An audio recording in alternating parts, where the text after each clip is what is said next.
अस्सलाम वालेकुम व्यूअर्स, कैसे हैं आप सब। मैं बिल्कुल ठीक और उम्मीद करती हूँ कि आप भी ठीक होंगे। तो आज जो लोगों के साथ रेसिपी शेयर कर रही हूँ वो है कड़ी पकोड़े की। और पहले भी एक रेसिपी शेयर की थी तो ये उससे थोड़ी सी डिफरेंट होगी, लेकिन ये भी होगी इजी उसी की तरह। तो रेसिपी को स्टार्ट करते हैं। सबसे पहले तो यहाँ जो है ना, मैं पहले ले रही हूँ दही।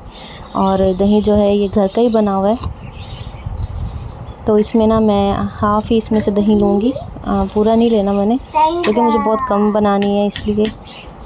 तो सबसे पहले जो है हम इसमें ऐड करेंगे दही।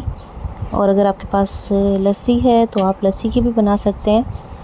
एक ही प्रोसेस है, सिर्फ बस थोड़ा सा उसमें चेंज होगा कि आपने उसमें लस्सी लेनी होगी। इसमें मैंने पहले दही ली है और इसके बाद जो है मैं इसमें ऐड कर दूँगी बेसन। अच्छा, बेसन जो है ना वो मैंने इससे 1.5 चम्मच ऐड किया है।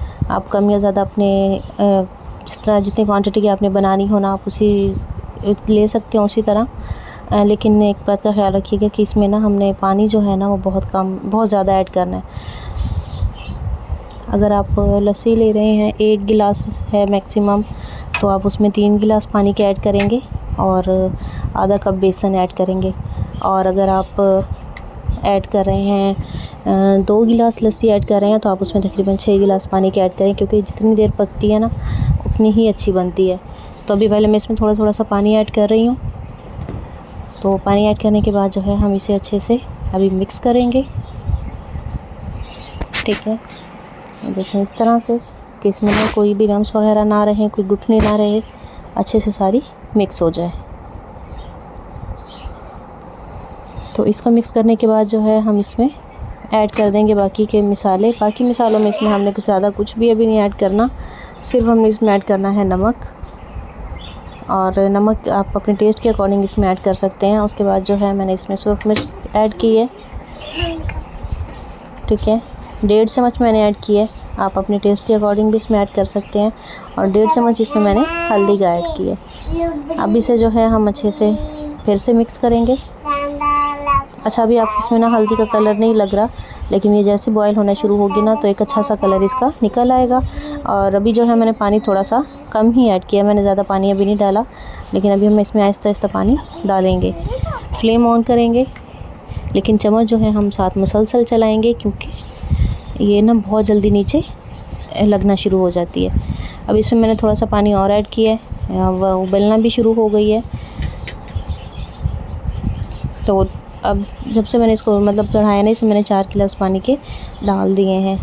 2 गिलास पानी के और डाल देंगे और उसके बाद इसे हल्की आंच पे हम इतना पकने के लिए छोड़ देंगे कि ये अच्छे से पकती रहे। आप अगर पानी कम इसमें ऐड करेंगे ना तो उसे 1-2 बाल में ये गाढ़ी हो जाएगी, लेकिन उससे क्या होगा कि बेसन कच्चा लगेगा। पकौड़ों का मिक्सचर रेडी करेंगे। तो यहाँ मैंने सिर्फ आलू बारीक काटे हैं, प्याज चॉप की है और टमाटर चॉप किया है। हरी मिर्चें मैं नहीं डालती। ठीक है, इसके बाद हम इसमें थोड़ा सा बेसन ऐड करेंगे। ठीक है, और बेसन ऐड करने के बाद हम इसमें मिसाले ऐड करेंगे। तो बाकी मिसालों में हम इसमें ऐड करेंगे सूखा धनिया पाउडर ऐड करेंगे और साबुत धनिया ऐड करेंगे इसमें हम। और इसके साथ ही हम इसमें ऐड करेंगे सुरख मिर्च और हल्दी पाउडर और नमक ऐड करेंगे। बस ये 5 चीज़ें मैंने ऐड की हैं, इससे ज़्यादा मैंने और कुछ भी नहीं ऐड किया, ये बहुत ज़्यादा हैवी ना हो। ठीक है,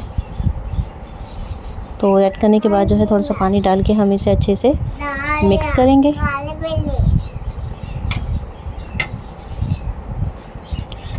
तो इसको बस अब हम अच्छे से मिक्स कर लेंगे और फिर इसे हम फ्राई करेंगे। कि अभी इसे मिक्स करके ना थोड़ी देर के लिए छोड़ देंगे। देखें इस तरह से। अच्छा, पकौड़ों का मिक्सचर जो है ना, आप हाथ से जितना इसे मिक्स करेंगे ना उतने अच्छे बनेंगे। ठीक है, तो गाढ़ी इतनी हो गई है, इससे ज़्यादा मैंने और गाढ़ी नहीं करनी। यहाँ पे साथ साथ मैं पकोड़े भी बना रही हूँ। ठीक है, और बस इतना ही मैंने उसको कड़ी को ना मैंने गाढ़ा किया, इससे ज़्यादा नहीं किया, क्योंकि अभी हम इसमें पकोड़े ऐड करेंगे तो पकोड़े जो हैं वो भी कड़ी को ना जज़्ब करेंगे, तो इसलिए फिर बहुत ही कम रह जाएगी और ज़्यादा गाढ़ी लगेगी। तो हम पकोड़े साथ साथ अच्छे से इनको हम पका लेंगे। ठीक है, और पकाने के बाद जो है दोनों तरफ से ये अच्छे से रेडी हो गई हैं, इनको निकाल लेंगे। इसके बाद हम और बना लेंगे। और इसे भी हम पकने के लिए छोड़ देंगे। अच्छा, पकोड़े मैंने ना अभी नहीं डाले हैं कढ़ी में, निकाल के मैंने रखे हैं थोड़े से ठंडे होने के लिए, क्योंकि कढ़ी भी गर्म है और पकोड़े भी अगर हम गरम फ़ौरन ऐड करेंगे ना तो वो उसमें टूट जाएंगे, इसलिए दोनों में से एक चीज़ का ठंडा होना ज़रूरी है। तो कढ़ी अभी गर्म थी तो इसलिए मैंने पकोड़े बाहर रखे हैं, तो फिर ऐसे थोड़ी देर बाद इसमें मैंने डाल दिए।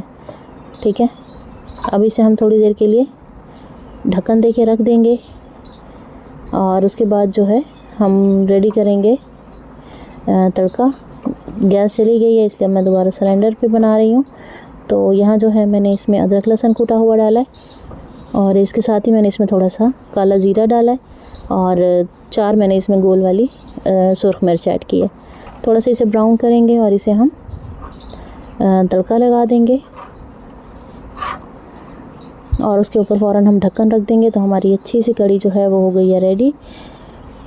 ठीक है, आपको कैसी लगी है मुझे कमेंट में ज़रूर बताइएगा। तो इसका जो है अब हम ढक्कन हटाएंगे।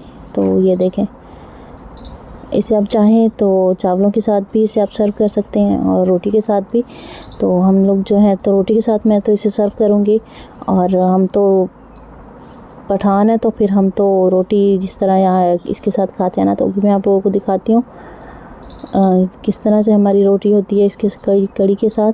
तो देखें, शक्ल से भी बहुत अच्छी लग रही है, टेस्ट भी बहुत अच्छा है, हर चीज़ बिल्कुल परफेक्ट है और ज़्यादा देर जब आप इसको पकाते हैं ना तो बहुत अच्छी लगती है। तो आप लोग रेसिपी को ज़रूर ट्राई कीजिएगा, और अगर आप लोग मेरे चैनल पे न्यू हैं तो मेरे चैनल को ज़रूर सब्सक्राइब कीजिएगा, वीडियो को लाइक एंड शेयर कीजिएगा और स्पेशली बेल आइकन को भी प्रेस कीजिएगा, ताकि जो मेरी आने वाली वीडियोज़ होती हैं ना उनका नोटिफिकेशन पहले आप लोगों को मिला करें। तो बस अभी हम लोग खा रहे हैं खाना, और इस तरह से हम रोटी को बिल्कुल चूरी चूरी बना के ना तोड़ के, और इस पे जो है हम कढ़ी डालेंगे और इसे चम्मच से मिक्स करेंगे और उसके बाद इसे हम खाएंगे। तो आप लोग भी इस तरह खाइएगा, बहुत ही अच्छी लगेगी, बहुत ही टेस्टी। तो उम्मीद है मेरी रेसिपी आप लोगों को अच्छी लगी होगी, और जो न्यू सब्सक्राइबर्स हैं या उनको वेलकम। इंशाल्लाह आप लोगों से मैं अगली वीडियो में मिलूँगी, तब तक के लिए अल्लाह हाफिज़।